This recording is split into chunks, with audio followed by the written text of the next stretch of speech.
Now, you and I have talked about the Ring Boy scandal before, Mm-hmm. because this story is not new. But we got to give a shout out to David Bixenspan, who has done extensive research on the topic over the years. So a new lawsuit was just filed. I believe it came out yesterday. It says revelations from the Rolling Stone article came out just days after WWE was hit with a fresh lawsuit related to the Ring Boy scandal of the 1980s. The lawsuit accuses WWE, so TKO, so they're suing TKO, who owns WWE now. Vince McMahon, Linda McMahon, and TKO for failing to protect underage boys who were sexually abused by Mel Phillips, the former ring announcer and ring crew chief for the WWE.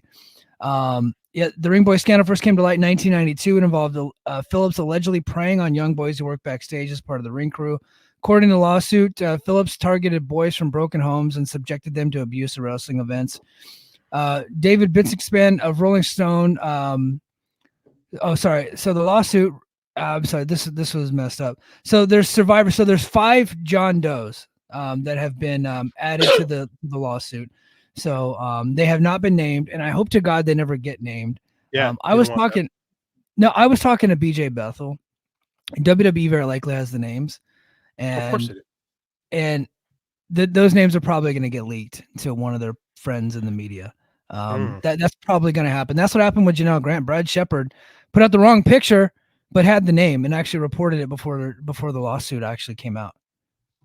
There's so many people that will do anything to receive a cheese board. I don't even want to pick on the cheese board guy right now because it's unfair to pick on people before they've done anything. But there's so many people that want to be in Triple H and Chris LeGentle and Nick Khan's good graces that they will very happily lead people to be slaughtered for them to be loved by their favorite company. JD, I'm going to correct you right now. It is open season on that motherfucker cheese board because I'm going to get to him in a sec. Oh, I don't even know. I said it off. If he's done something like this, then please, he has not castrate the mark. Yeah, no, he has not yet leaked the names. If anybody's going to do it, it probably would be him, but he has not done that. But he did something else, so we're going to get to in a sec. We'll get to. We're going in on that motherfucker. Keep that. So I'm gonna praise Bix because I'm friendly with Bix. I've done him and Chris Zellner's show a couple times. I'm a Bix fan. I know Bix can kind of rub people the wrong way sometimes, but I think that it's that ability of him to kind of not let something go. Yeah. Right. If Bix gets something in his craw, he doesn't let it go. It's that personality trait that allows him to be probably the best researcher. And I hate saying in this space, but in terms of guys like us and where we are and where we associate the people we know, like no one is the level of researcher that David Bixenspan is. Like it's remarkable when he gets something in, and this just shows what he can do, and and he's fearless, man. He'll go after these people, and he does not care, and I will always respect Bix for that specifically. So kudos to him. Apparently I rubbed him the wrong way because he blocked me. I know. But I can do that though. I can get under people's skin. I think it's because you're a TNA guy and he's very not happy with TNA anthem. Stuff. He didn't like Callis and D'Amore because of there was an allegation of harassment there. They got he feels like they squashed it and didn't investigate it thoroughly. I think I'm not gonna touch it. But yeah. This is disgusting. I'm glad the Ring Boy stuff can come to more light because I don't think a lot of people know. Even in the Vince documentary, it kind of got downplayed how gross it was. How the fact that Vince McMahon hired Mel Phillips back. Yes, and that's the part I wanted to get into. Yeah, just quit messing with kids. He knew. Yeah. So he knew. Turn a blind eye. Go ahead, Mike. I can go on. Yeah. So they knew about this, and it had been reported to them, and so they fired Mel Phillips because they had suspected this. This has all come out in like '92. Phil Mushnick from the New York Post ran articles on this, and there were several other articles. I know Dave Meltzer had his articles about it, and so did Wade Keller. And it had come out in like different lawsuits and things like that, like that Vince admittedly fired him because they suspected it, but then they hired him back and said, just stay away from kids. Like they actually hired a child predator that they knowingly knew he was a child predator, and they brought him back, and he continued to do the same shit that he was doing before he left. And then once it came out, like everybody knew, then they got rid of him again. The the problem in the time is that the government went after the steroid thing because steroids were the topic du jour of the moment. And like Donahue has this famous episode, and it's got Dave and Billy Graham, superstar, not the preacher, and Vince and Bruno. And like it becomes so farce. Murray Hodgson is on it, which who's a big Yeah. liar. Like it becomes so farcical Yes. that, and like it never, the American public in the early 90s wasn't ready to accept the child sex scandal. Like No. they willfully turned their eyes away. It was there. People talked about Yeah. it, but they focused so much on steroids. Well, and so Donahue tried to cover it, and Tom Cole is the only one that's ever been public with it, and he's been named. His brother is a big part of this lawsuit. His brother he's still alive, and I think he has like a YouTube channel and all that stuff. And so his brother's really kind of leading the charge on this deal. But at the time, like Tom Cole and the other kids were still kids, and they were kind of like starstruck and pressured. And I think that maybe got some gifts and things like that. I think that those kind of stories are out there, and got them to kind of stand down on some of this stuff. And then I know, and Bix and Span said that there was a video the WWE had, but apparently there wasn't enough evidence, conclusive evidence on the video to run with. But so they were never able to prove it. And I think it's because at the time pro wrestling was such like a sleazy nothing thing that nobody really wanted to spend the resources required to get to the bottom of it. But steroids at the time was sexy. Like that's a sexy story, steroids. The other stuff they didn't really want to get into. But I will credit, I think Donahue and maybe Geraldo, I think they really tried to get after the Ring Boy stuff. But I might be wrong about Geraldo, but I know Donahue specifically. But they just couldn't get anybody to come forward to corroborate the stories. Geraldo has an impressive interview with Rita Chatterton from the early 90s where you watch it, you can tell that she's being real. Like she's not faking anything. Like it's a disturbing watch. Pro wrestling in the 1990s still has this slant to it, right? Like the generation that Vince kind of reared, like the kids like us, like who grew up, we weren't Hulkamania kids. Those were people older than us. Those were like people in their 50s now. Like we came up kind of as that era was winding down, right? So to our generation, like people our age and a little bit older, pro wrestling, WWE specifically, is part of the cultural fabric. That wasn't true for the previous generation. So like when the boomers would hear about pro wrestling, their whole thing was like, that's fake. Yeah. That's just fake. And that's just where their brain goes to. The seedy, scuzzy wrestling business. We grew up with, like, it's the problem is Vince works so hard to make this a family entertainment thing that when this stuff gets revealed to our generation, it's a lot more serious than it was to our parents' generation, because our parents' generation just couldn't wrap their head around the idea that it wasn't real, right? Yeah. Like so us, like it's far too real. Yeah. And I didn't learn about any of this stuff until I'm in my 20s, right? So like this is going on when I'm a kid. It's all over. But I'm like in 1992, I'm 9 years old. I'm not watching Donahue. You know what I mean? I'm not watching Geraldo. So I didn't actually find out about it till like years later, and I got like my own apartment and I got the internet, and I'm like, and then I see something about it on a message board, and I go down a rabbit hole, and then the videos of the episodes of Donahue are on YouTube. I'm like, what the hell? Like, why is this not a bigger story? But it just kind of got squashed, and everybody just moved on. That's been the story of the WWE. They have all these scandals. They don't really they pay people off. They get people to squash it, and everybody eventually just moves on. Jimmy Snuka killed someone. Never forget that. Yeah. Jimmy Snuka killed somebody to the point where it was a joke. Like, again, Bix and Chris, listen to Between the Sheets. Like, they will, if you don't know about this stuff, just pick random BTSs and they'll educate you, man. Like, this stuff was known, but people just didn't talk about it. Yeah, I'd like to get Bix on here one day to kind of pick his brain a little bit. I could throw that out there. We follow each other. I'll Bix a DM. You would have to. I can't. I will do that. Just don't remind him that he blocks me. I will not do that. I will just say, hey, man, of the work, Impressive, would you come on and talk about? Would you mind coming on and talking about? I'll throw that out. That DM out this week.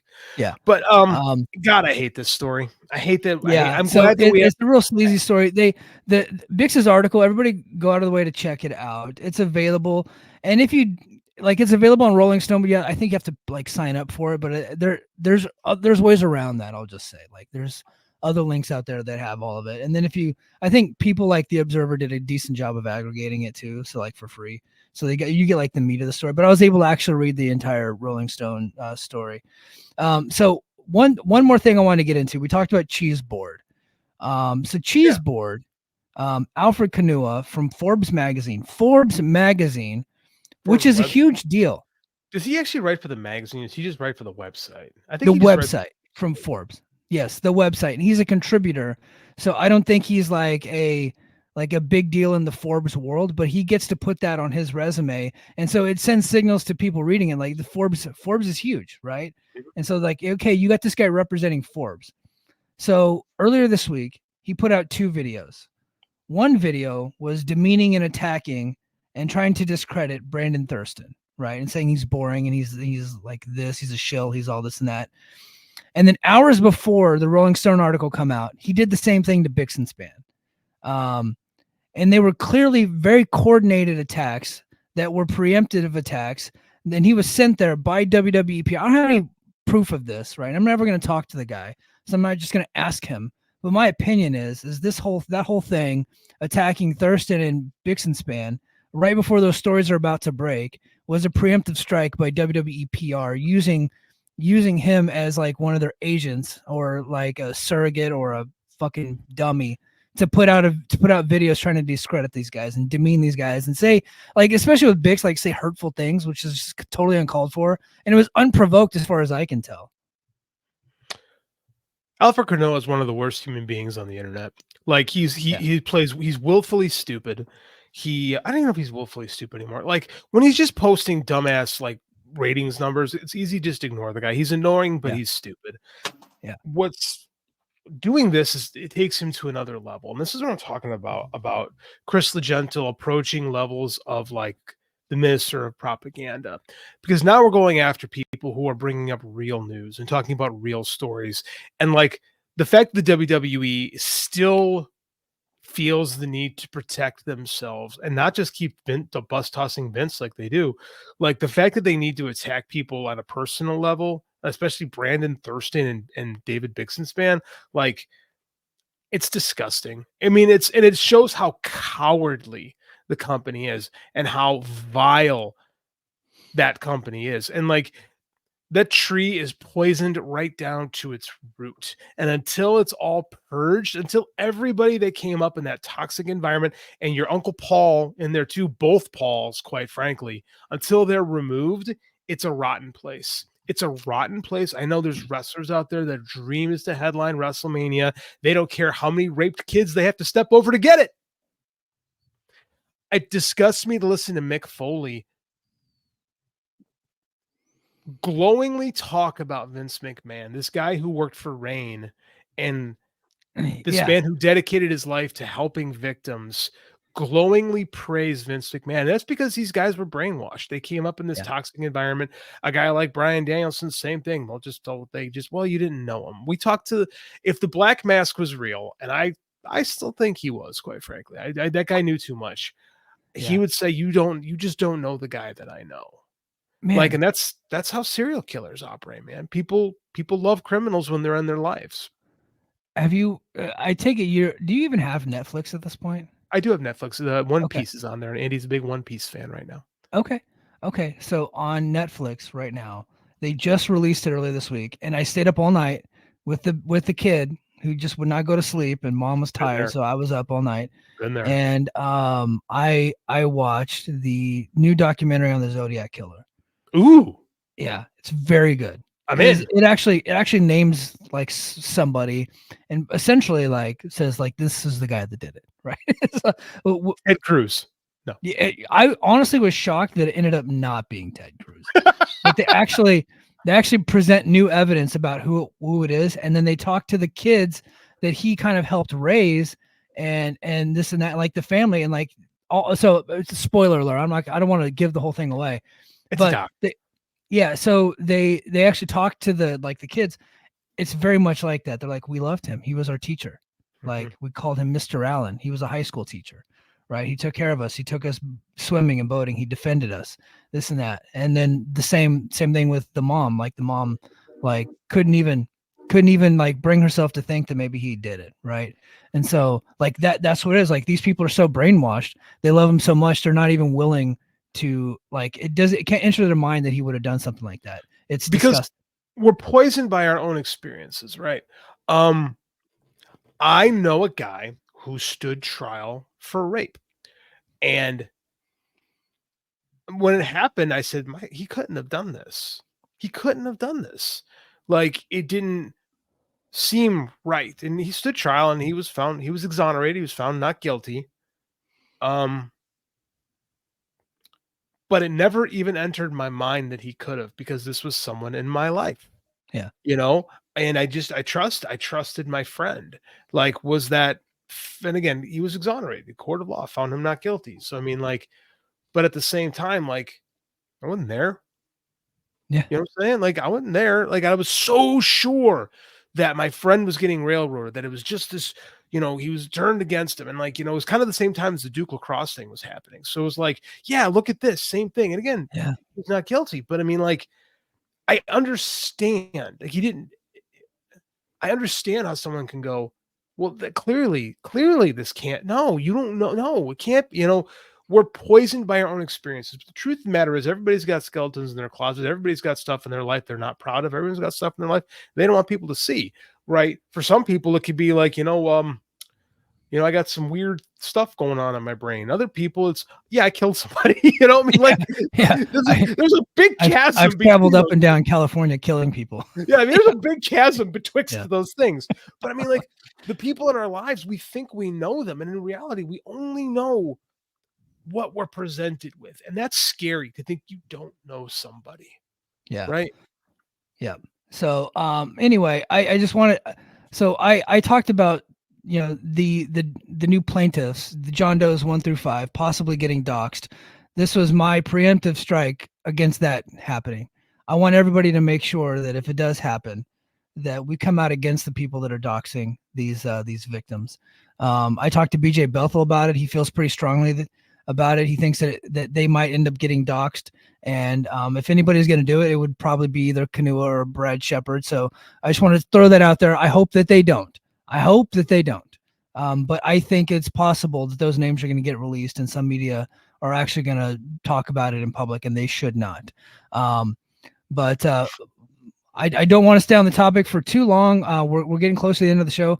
I do want to cover something else, but let's go to the chat.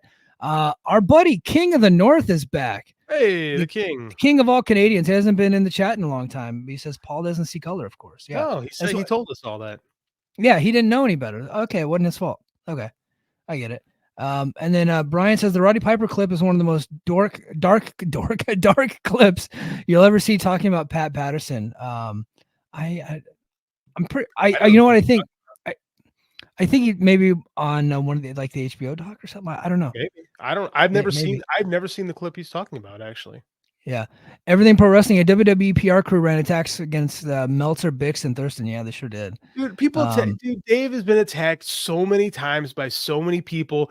Like, he actively flames it to grow his Twitter following. Not how I would handle that, but that's Dave, man. Dave don't care. Yeah. So this one, Everything Pro Wrestling says that report breaks my heart. Vince and Linda knew. Linda was part of the cover up. Like she was part of during the Donahue show, Tom Cole is in the audience sitting next to Linda and Elizabeth. Right. It's like, come on. She's a part of the whole thing, and she's in Trump's cabinet. You know what I mean? Don't Saint Linda McMahon. She's not a saint. Yeah. Billy from Philly is here. What's up, Billy? Let's see. Transferring Heat says steroids became illegal in 1990, so that's why it was a bigger story. Yeah, because it was all over sports and bodybuilding, and Hulk Hogan was so popular at the time, and everybody had been alleging that he was on him anyway, so it became a huge deal. And Lyle Alzado had his cancer that probably had nothing to do with steroids in retrospect, but I mean, he was certainly on all the steroids. So I mean, like he became the face of the anti-steroid agenda. Believe me, steroids aren't good. Don't get me wrong, but the government just puts that's a different show. But the government put so much into the steroid thing, and like, boy, the WWE poisoned that well too. If you don't know a lot about the steroid trial, you should read about that one. Yeah. Yeah. Or the Lapsed Fan. If you don't want to do a ton of research, the Lapsed Fan did like 40 hours on it. So those guys cover, they cover material. Yeah, they are beasts.